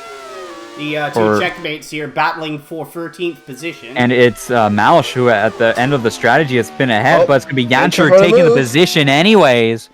On the inside at turn 11, it's going to be Jantscher in the super sub doing a good job here, getting it past Vaclav Malsch here. Malsch, I don't think able to use the slipstream to get back past his one race teammate. Oh no, I'm very much mistaken. Oh, no. Václav making a mess of that corner.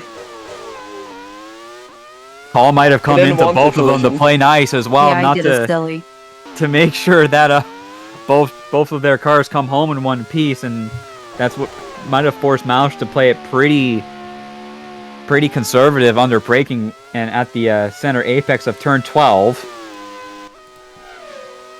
As that is the next two cars that Martin McFry and Emma Kickert are gonna have to lap here, put I believe 3 laps down here for the checkmates, and it's gonna be maybe an awkward transaction for McFry here. He's gonna catch him probably in either at turn 1 here or through turns 2, 3, and 4, which might go to the favor of Emma Kickert. Come across the line. It'll be 12 laps to go.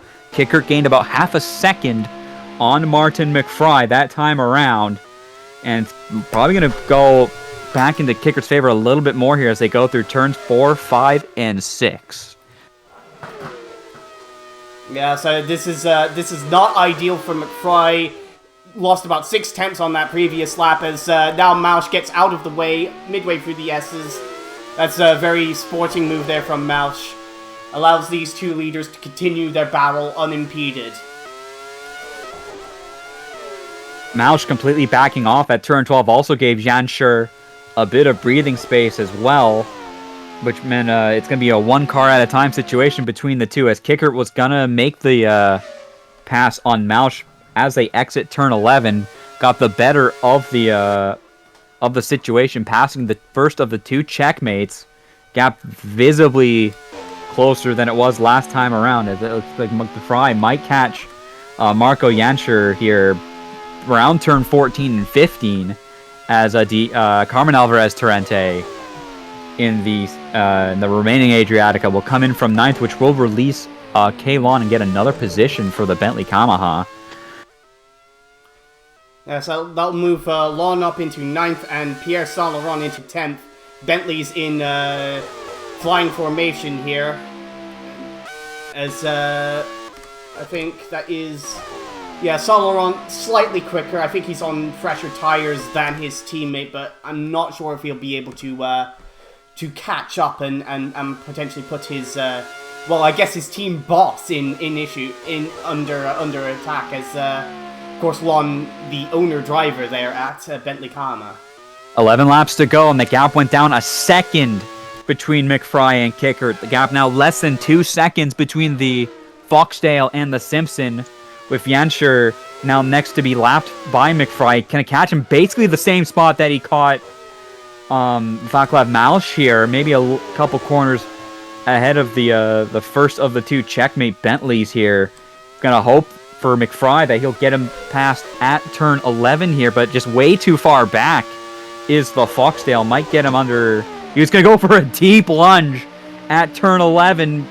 A little awkward, but he's going to get the better drive off. Yeah, it's lost some more time. It's going to give Kickert another couple of tenths there, and she's going to get this overtake done on Janschur under braking for turn 12. That couldn't have gone better for the Simpson driver at all. Another couple tenths in the favor of Kickert right there in the Simpson. And the race is on between the two, but they have another lap car as Carmen Alvarez Torrente on the freshest tires in the field. And that might be it for lapped cars between the two. And they're going to be catching Carmen here probably in the next lap or so. It's going to be 10 to go at the line.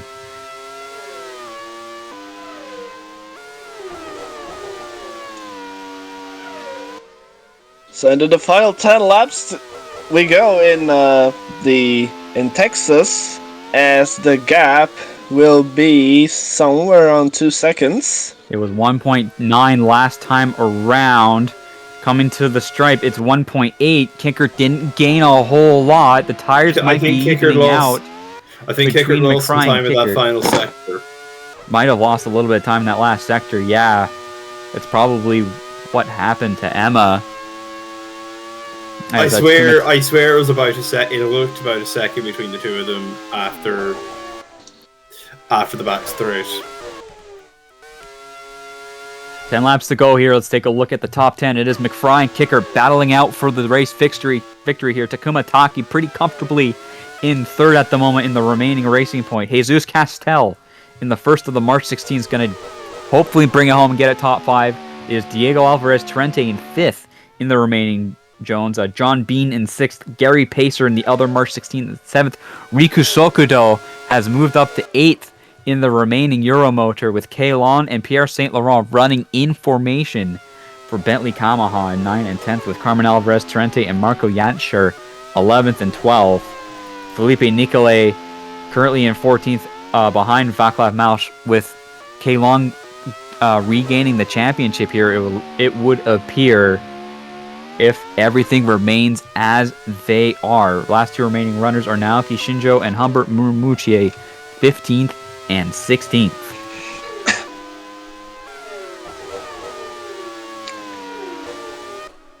I think that McFry will catch Carmen Alvarez Torrente down this front straightaway here. And will he be able? I don't know. He's probably too far back to get done. It might be an awkward move at turn 1 if he tries to make it stick. Gaps at the stripe. Another 10th to the favor of Emma Kickert. No, I don't think he does. McFry's probably going to catch. Probably good that was too far back at turn 1, but it's going to be a really awkward. A lot of time could be lost here. Carmen. that said, I think Kickert probably has used up the best of her tires here, so... She does like to have dropped a wee bit back. But McFry here just still stuck behind the Scuderia Adriatica of Carmen Alvarez Torrente. The better tires for Carmen working out in her favor here, but it's going to allow McFry to get the overtake done before braking for turn 11. Probably the best he could have asked for. And for Kickert, probably going to try and do the same thing under braking for turn 12, but she is way far back, and that might be game over for Emma Kickert for the victory unless she can get past Carmen Alvarez Torrente here under braking for turn 12. She is able to do so. That's Race very, is very still sporting, on between the top two, and that is probably the best you could have asked for Emma Kickert in terms of positioning and timing to get past the remaining Adriatica. But there's Very still sporting a there couple more. There might be 1 or 2 more lapped cars to go, but that might be it. Yeah, very sporting move there from Carmen Alvarez Torrente there, getting well out of the way of Kickert, who is trying to fight for the race win. That's exactly what you want to see when a lap car is potentially factoring into a battle for the win here. It's one of the Bentleys next. It's Pierre Saint Laurent they're going to be lapping next year, and then it's a little bit of time, about another 6-7 seconds to Kay Lon, and then it's another 40 or so to Riku Sokudo. So that's going to be the next 3 targets for the top 2 to try and lap here, and they go through the 5-6-7 complex with Pierre Saint Laurent leading the way on the leader of Martin McFry. It's going to be McFry hoping to get the same overtake done at turn 11. Give himself some breathing space over Emma Kickert, which might be possible here. It's going to be a bit of an opportunistic lunge at 11 again for the Foxdale driver, but he is a little too far back for his own liking. It's going to give Kickert a little bit of a chance to try and get it back. McFry will get the pass done on the exit of turn 11 at the start of the front straightaway, with the gap last time they crossed the stripe for 8 to go at about 2 seconds, which meant I think Kickert might get him before Kickert will get him get past Pierre Saint Laurent before turn 12, so it might be a level between the two, coming to 7 to go. This is a fantastic race so far. Yes, a real tooth-and-nail battle between McFry and Kickert here. Kickert did lose a bit of time on that previous lap, but I think she might be able to get it back a little bit because, of course, she was lapping Saint Laurent where he did. I think that cost McFry a bit down that very long back straight into turn 12. So, into the 54th lap of 67 to go. The gap is, 2 seconds flat. So... yeah, so that was very much no changes. A draw between McFry and Kickert on that previous lap, which again very much favors McFry. He's very comfortable to be lapping exactly the same lap time as Emma Kickert with that 2-second margin that he currently has.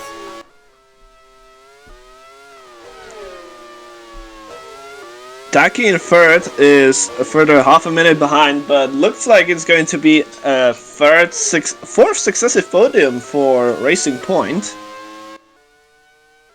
It ain't over till it's over. That's not called podiums this prematurely. There's still a long way to go.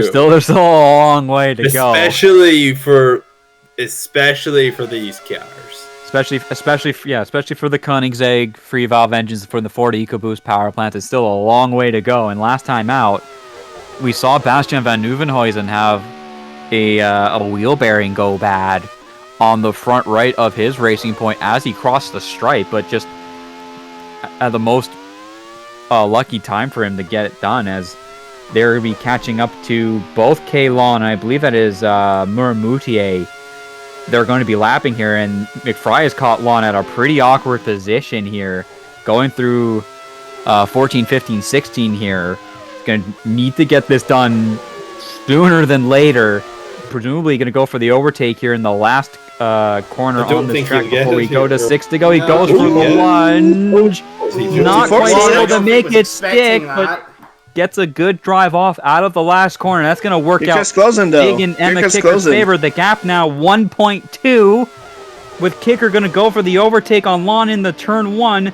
Race on again, with now Humbert Murray-Moutier, the next car to be lapped by McFry, and it's going to be crucial that he does that. Oh, this is going to be 6 to bad. go.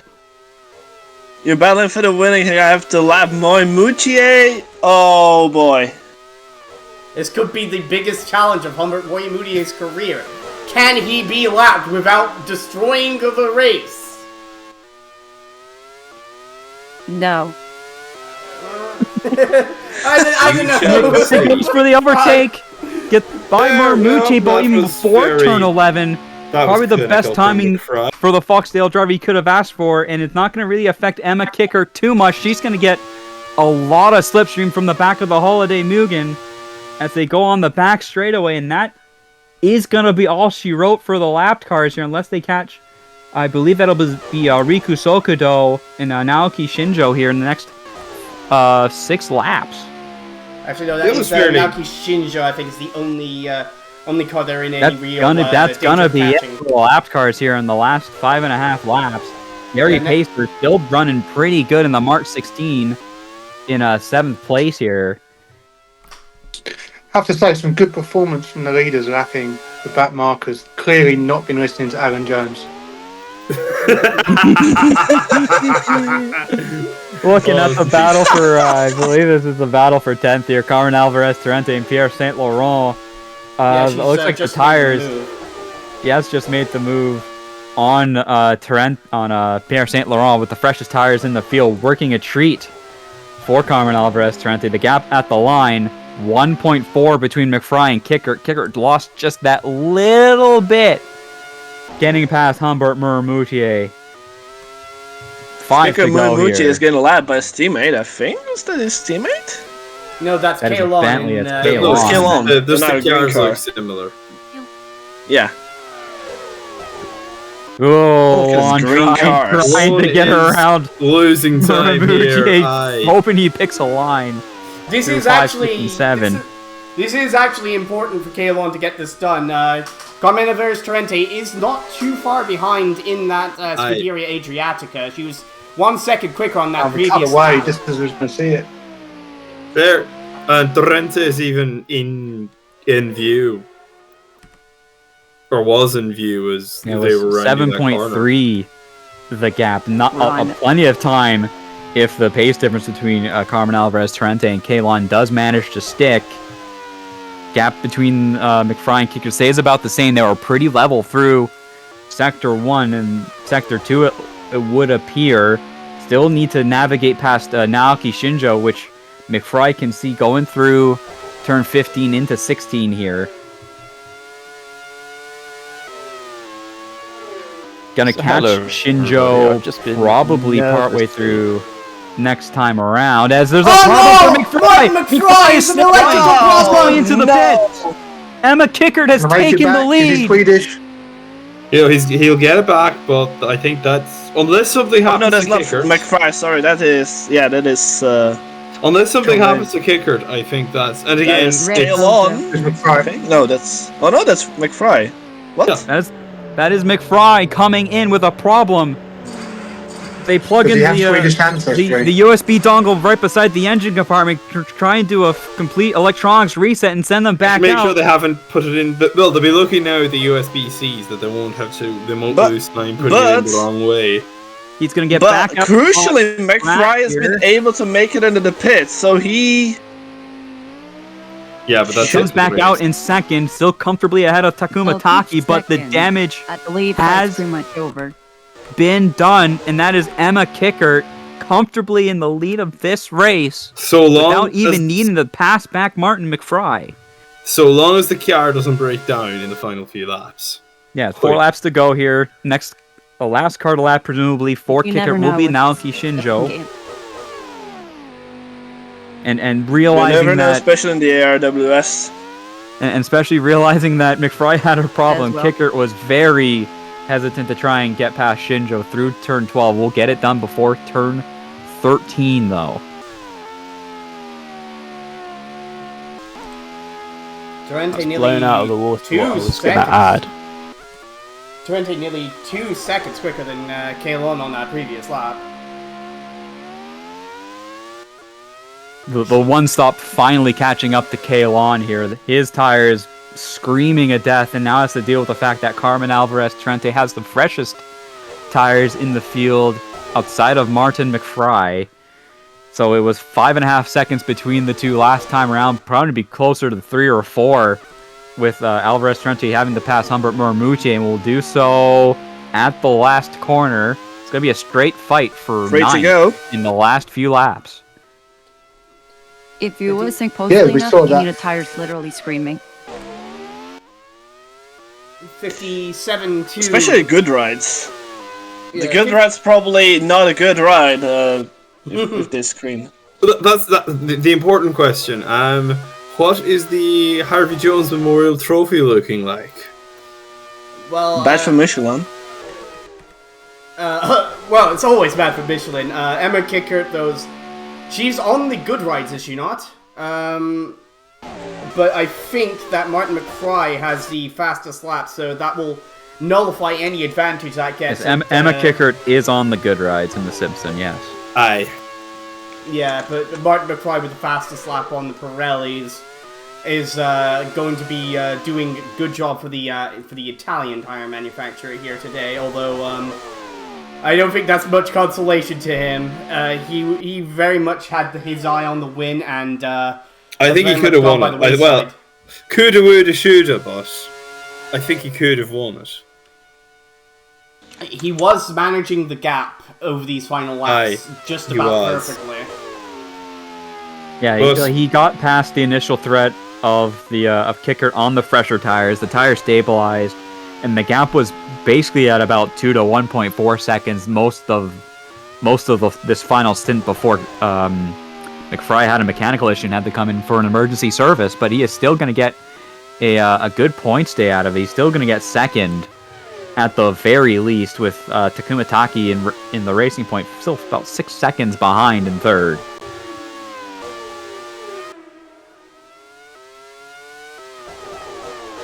Two laps to go here still. Ninth up for grabs between Lon and Carmen Alvarez Torrente as well. Well, I think that that might be done and dusted. We think here. I think Carmen has used up her tires here. She's not really making any inroads into Kay Lon, and not really. I don't think there is the time either to. I think she's just flat out of time here in the Adriatica. I think with that, saving any retirements or reliability issues, this is looking like this will be the finishing order in this race. Yeah, it will be. It does look spread out a bit. Yeah, it's gonna be a 10-point swing stopped? Between. Is that someone stopped on the track? Someone stopped. Yeah.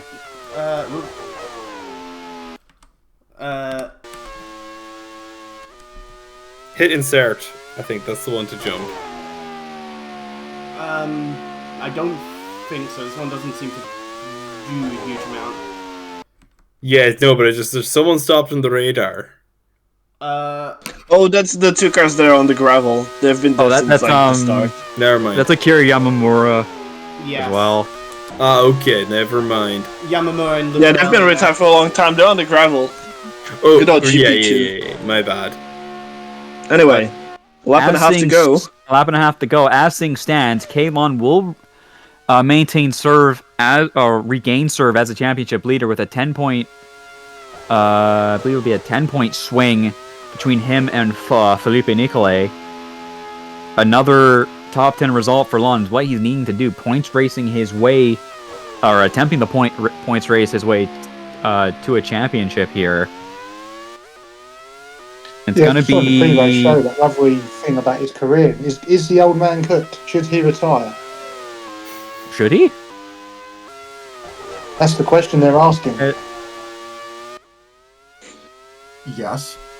A last lap here, 1 to go for Emma Kickert in the Simpson. Real. 30 seconds the gap between her and Martin McFry after their battle. Hammer and Tong went down to the wire, only decided effectively by a mechanical issue for Martin McFry. It was McFry leading the way through the third stint, and then it was a strategy call from the Foxdale team to bring him in early to try and get the undercut the stick, which it did. Forced Emma Kickert on the offensive, but just wasn't able to make the overtake stick or really had a chance at it, and let the reliability just play out in her favor here as she has half of a lap to go to her second victory of the season on the back straight right now. Down the back straight goes the Dutch woman. Of course, 2 years in Super Formula before joining ARWS with Simpson, and she's really matured over the past few years. And this is undoubtedly another very, very good drive produced by Emma Kickert, and would be absolutely deserved result. She had a good drive going last time out in Trondheim or Norway, but went fleeting after a mechanical failure. But it looks like the same won't be happening this time in Austin, Texas. 1 corner to go for the driver of the Simpson Sunbeam, coming home for her third podium of the year and her second victory of the year. Emma Kickert will win the Southern United States Grand Prix in an emphatic drive from the Simpson driver here in Austin.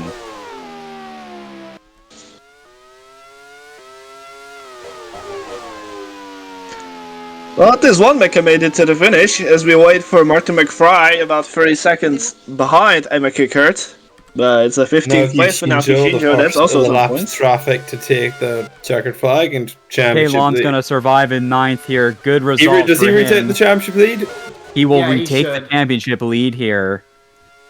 Martin McFry does come across the line in second. Takuma Taki, another finish for Racing Point on the podium. He will get third, waiting for Jesus Castel here in the lead March 16th. He will finally get a good result. Another good result. He got second in Brands Hatch Hindi. He will get fourth here in Austin. His third finish, or third classified finish after he finished in 9th the round before. It'll be Diego Alvarez Torrente getting 5th, John Bean 6th. Gary Pacer will be coming around pretty soon here to get 7th in the second March 16th. And that's another finish for Jones Ford. And with a top 5 result for Diego Alvarez. Motor bringing the Ford home in their first outing with their new engine. And that'll be Riku Sokudo getting 8th, with not too far behind Gary Pacer as well between the two. It was about 2.5 seconds between the pair. Actually, no. Sokudo just got lapped. Sokudo had just been lapped by Gary Pacer, so still, it's still the traditional Euromotor car, but they did at least get the car home this time. He did get the car home. Let's take a look at the full results here. Emma Kickert, the official margin of victory between her and Martin McFry, 29.3 seconds, with Takuma Taki another 10 seconds behind, rounding out this podium. Jesus Castel, Diego Alvarez Torrente, John Bean, and Gary Pacer, the last ones on the lead lap, with Riku Sokudo the only one lap down. Rounding out the top 10, we had Kay Lon and Carmen Alvarez Torrente, with Pierre St. Laurent finishing 11th in the second Bentley. Marco Janser, Vaclav Malch, 12-13 result for the Czechmates, with Phillippe Nicolas surrendering the championship lead to Kay Lon with his 14th place result.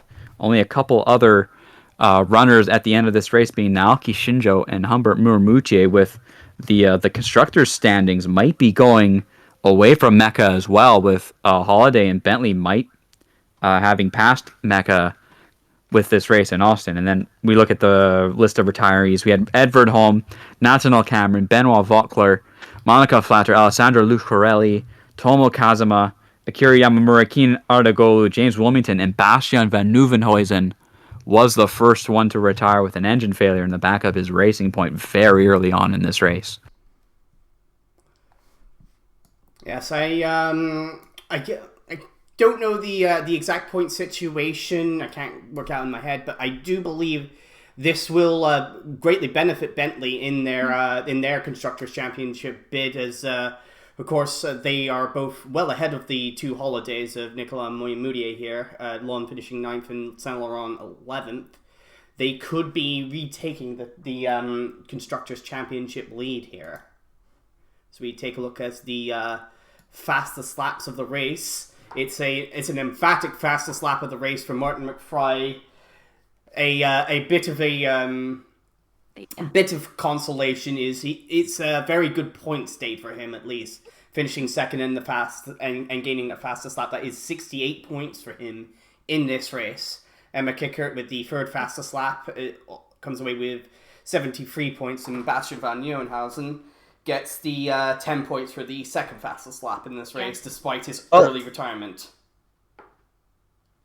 Well, this actually puts McFry and Kickert into the both. I think both into the top 5. Like they're now in the championship picture. With those Kickert will be hauls. on 55. So she'll be on 234. So she'll be probably 5th at the very least, 5th or 6th. Yes, yeah, because Kazama didn't finish. Yes, and Phillippe Nicolas would have gotten about 24 points from this race, so they I don't think they're too far out of this championship lead now. But especially McFry, because McFry's getting, 68 points? That puts him on 255. So he's going to be 3rd or 4th, I think. Ahead of Kickert. Not by much. Like, he would be about, I believe, 19 points behind Kay Lon. So, Martin McFry's well and truly in this now. Also, on the fastest lap charts, we're seeing that despite the switch to Ford, the Euromotors are still slower than the Harman-powered Adriaticas over a single lap. I don't think Shevchenko-Neumann is going to be particularly pleased with that little statistic. God no, she will not be happy. Jancher, the quickest of the Bentleys on a single lap here. This also means that John Bean will not be last in the championship anymore because he's getting points. Oh yes, he finally gets off his negative point statistic. Yeah, it's gonna be on 34 points, which puts him ahead of Edvard Holm. But he'll be behind Riku Sokudo, I believe, so he will be 26th. So, oh boy, 26th place with John Bean. Good race. John Bean did a decent job on his return from his race ban. Probably kind of knew he had to keep his head down after disgracing himself there. But he's now on positive points.